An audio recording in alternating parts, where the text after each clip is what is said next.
What's up, guys? I have another pen video for you today, and today, right off the bat, I'm going to tell you this is going to be a pretty long video. My camera records at like 27-minute long videos at a time, and I will probably be using up the entire 27 minutes. So just a warning, I am very excited, very happy about this pen. I've alluded to this pen in previous videos on like my Twitter and all of that. This is basically my first custom pen that I've gotten made, and I'm very happy with it. There were some issues, but overall I'm very happy with this pen. It's basically the pen that I ordered and I got what I wanted. So I'm gonna kind of go into the thought process of why I got this pen the way it is. I'll compare it to some other pens that I have, and it'll be a pretty full review. So this pen here I got. This is the packaging that it came with. It's a pen that was made by a relatively new, I guess pretty new pen maker, Sean Newton. For those of you who are on Fountain Pen Network, I'm sure you know who Sean is. He's very active on the forums. He is a moderator on many of the sub-forums on Fountain Pen Network. One of the big things is that he got kind of his pen making career started through Kickstarter, where he promoted making pens for kids. He's a art teacher in high school, I believe. Yeah, I believe he's a high school art teacher. And one of the big things that he did is that, in the past he's had very fortunate luck and lots of opportunities come to him when things were going rough in his life, and he wants to pass it on to future generations of kids. He loves pens. He's pretty good at art too, actually. I'm a little jealous, but that's besides the point. But he first started a Kickstarter where basically every pen that he made, he would make a duplicate pen, and that would be offered to his students kind of like as a gift. A pen is kind of an investment into future. I know a lot of people these days don't really understand what the benefits of a pen are, because it's like, oh, we're in such a digital age, when do you ever need to write anything? But in my mind, like when I first got into fountain pens, it's an investment into a higher form of education. It's something where no matter what kind of work you do, you're gonna generally do some writing. And it's all personal. Yes, you can just do take all your notes on digital format. You can write on tablets and all that stuff. But for me, maybe I'm a little old-fashioned, but I still prefer a pen. And my pens of choice happen to be fountain pens. Anyway, this is gonna just extend the videos even longer, so I'm just gonna cut down to the chase. What Sean does is that he, on a regular basis, will do monthly giveaways, where monthly raffles, where he will sell raffle tickets, and the winner of that month's raffle will basically get a free custom-made pen of their choice. And at the end of the school year, he will pull all the money together and take that money and put it towards scholarships that some of his students can win, to go towards college, or small living expenses and stuff that are associated with higher forms of education, because not everyone, and I personally know, not everyone can go to college on full scholarships and all of that stuff. And regardless of just tuitions, you still have housing fees, car stuff. So it's a very nice gesture, and I'll definitely link his website down in the description bar. So check it out, check out his story. Definitely check out the raffles, see if you can happen to win a pen of your own. This pen I did not win through a raffle. I have participated in a few raffles. I have won one, actually won a nice bottle of Akamon ink. But this one I paid for myself, and I'll just go ahead and show it to you guys. It's actually very cool packaging. It's like it's a very thick walled acrylic tube with these two wooden stoppers that hold it very nicely. It was shipped in this case, so I have no doubts. He shipped it very well in a large box, that had plenty of room around this case, that was loaded with bubble wrap. But even if this was shipped as is, in a box with nothing else, I'm sure this would have protected the pen from anything. So it's a very nice case. I think he changes his packaging every once in a while, so you know, you may not necessarily get this exact configuration of tube and like this nice kimono here, kind of almost like an homage or nod towards like Nakaya pens that come in like the nice wooden box with like the fancy kimono. This is, you know, it's very nice. I mean, I've actually very thoroughly enjoyed the packaging, and something that I'll definitely keep. So this is a pen right here. It's very large, boring, black pen, which, you know, I know one of my friends was very disappointed when he found out what custom pen I had gotten made, because he figured, you know, you get a custom pen and, you know, Sean works with lots of gorgeous acrylics, different plastics. He can make a very nice looking pen. For me, for my first custom pen, I mainly was more concerned about the materials made out of and the dimensions of the pen. So this pen is a slight modification or a slight customized version of a pen that a model that he already makes called the Sumpter, which, you know, it's a very straight barreled pen that has gentle tapers and is postable. One of the things that I requested was that it be no more than 5 inches uncapped and no longer than 5.5 inches capped. And I also wanted, you know, what he would consider his large size, which is a 15 millimeter in diameter barrel, a 14 millimeter section, and I wanted a very slight taper in the section. And I also wanted it to fit number 6 nibs, and he uses Jowo nibs in a variety of sizes. Like I'm pretty sure he uses number 8s and maybe number 10s. I'm not sure, but a 6 is it's a pretty general size nib, and you know, the Jowo number 6 nibs, a lot of custom pen makers, you know, and even semi-custom pen makers, they will use. And actually, even a lot of production pen companies will use number 6 Jowos. So I got this pen like almost like a host body, where, you know, I can use a variety of nibs. I can order nib units from Nibmeister like Richard Binder, and I could just swap out whatever nibs I want. And I already have several different Jowo nibs, so, you know, if I want to use like a cursive italic, if I want to use a fine, a medium, a broad, I could always just unscrew the nib section out and screw in the next one.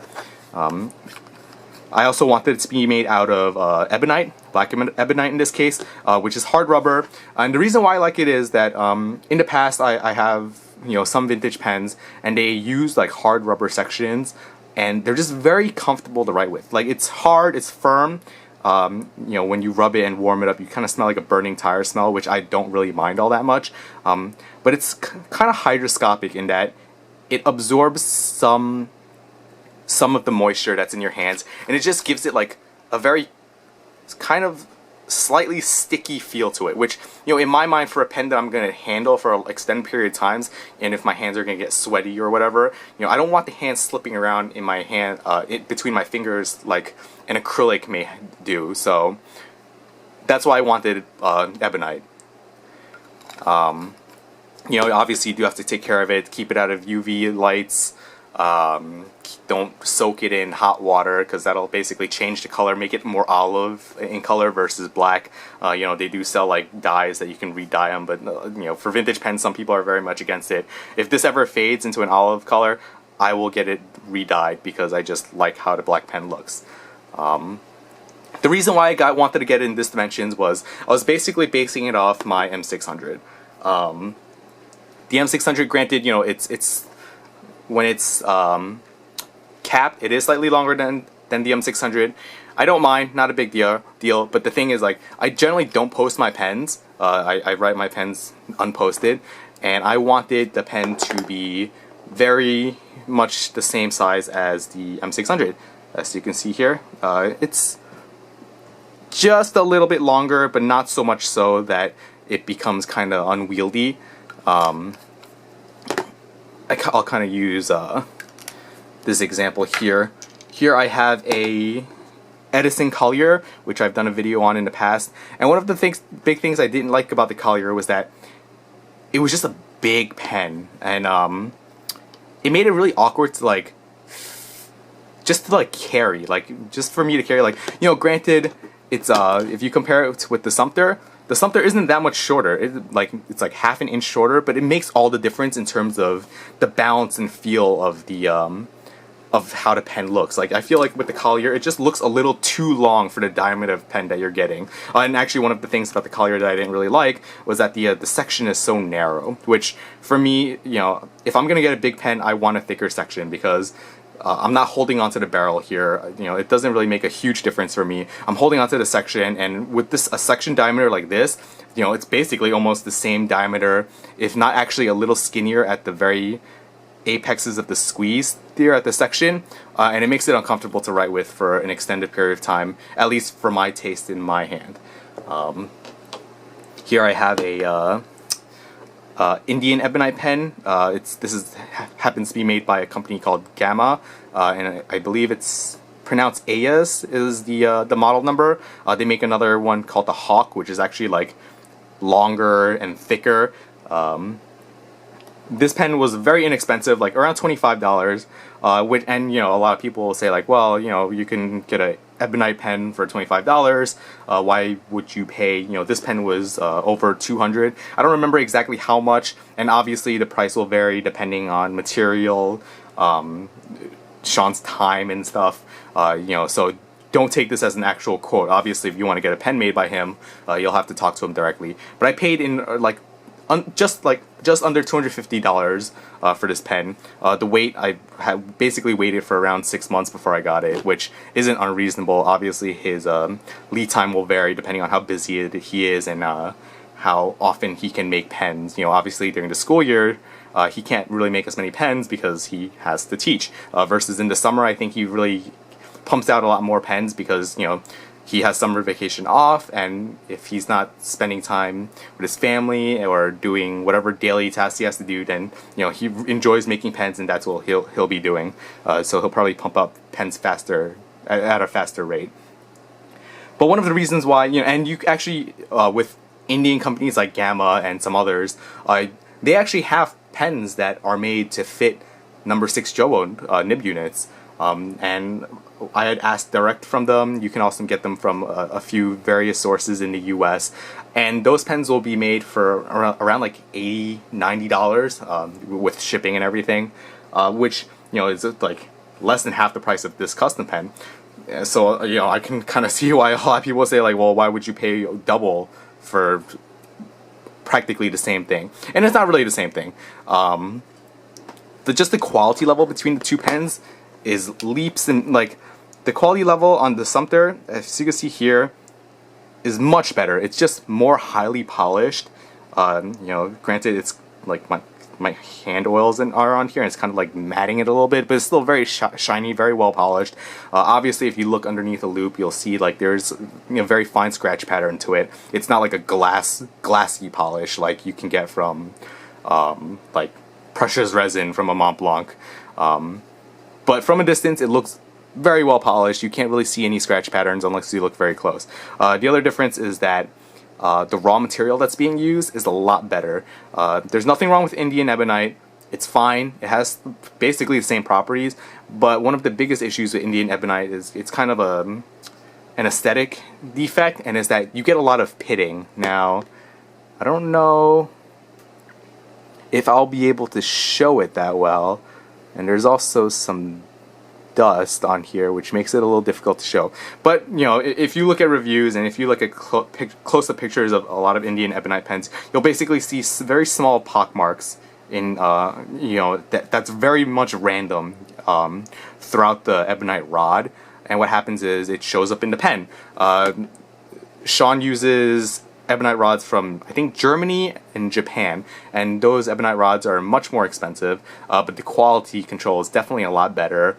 You know, I think in the past he said that with the Japanese ebonite rods, you know, he'll turn a pen and maybe he'll see one pockmark in the rod, and, you know, if he's lucky, then that'll be a part that he'll actually mill away. If he's unlucky, not a big deal. Versus with the Indian stuff, you'll always see defects in the surface of the material, which doesn't really affect usability in terms of how it feels and how the pen will write, but it does affect the looks. So, something for you to consider. What's it called? This pen actually, if you look very similar, if you look very closely and if you're very astute with pens, it's actually very similar to a Montblanc 149 in size. This pen is not mine. I've done a video on this pen in the past. This pen is my friend's. It's a 90th anniversary Montblanc, basically the same dimensions as the standard one. And you can see here that when the pens are closed, the Sumpter is slightly shorter, and pen bodies alone, when the pens are open, as you can see here, the Sumpter is a little shorter as well, and just comparing the number 6 Jowo nib versus Montblanc's 149 nib, you can see a big difference in nib size. But the diameters of the pens are actually very similar. In terms of the body diameter, it's very close, and on the Sumpter it has a slightly wider, a slightly thicker section diameter versus the 149. But in terms of feel in hand, they feel very similar. And if I wanted a pen of this size, I probably could have gotten a 149. But and after writing with this for a little bit, it's very well balanced. I can write with this pen for a long period of time, but this is just very lightweight. It's very simple looking, which is kind of what I was looking for the pen. There's no trim, whatever. I didn't even get a pocket clip on here. Honestly, with a pen this size, I'm not going to really clip it in my pocket. It's going to go into a pen case, or it's going to be on a desk. So I just made it as simple as possible, nothing to distract me with. Pens like my 149, not my 149, my pens like my 146, my M600. There are times when I'm writing with it, and I just kind of just stare at it, and it kind of draws me in and draws my attention away from what I'm writing, because the pen just looks that nice. This pen, I don't really get that, and which is a good thing, which is what I actually wanted. I can write with this for an extended period of time, no distractions, because it's just so plain looking. Writes very well. This nib actually, if you look, is not the standard nib that Sean Newton uses. It's actually a Knox nib, and it's actually a number 6 in size nib, but it doesn't quite fit the Jowo nib units. If you look, that the feed is actually pointed out a little bit more, and the feet sits like a little higher up on a nib than a standard Jowo nib unit would do. The main reason why I did that is I kind of swapped out the nib. I actually have the original nib unit that came with the pen here. I had originally gotten a silver nib for the pen. I figured that all silver nib would look really good with the all black pen body and cap. And you can see on there in nice engraved lettering is the letters N and P for Newton pens. These pens obviously are not made by Sean.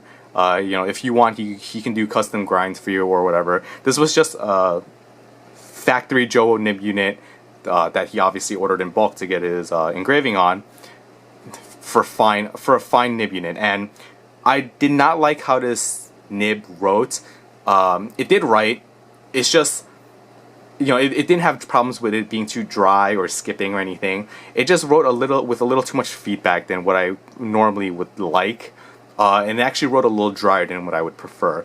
And the thing with getting pens that are first adjusted by the maker or a nibmeister is that because pens are such a personal thing, and how you like a pen to write is very personal.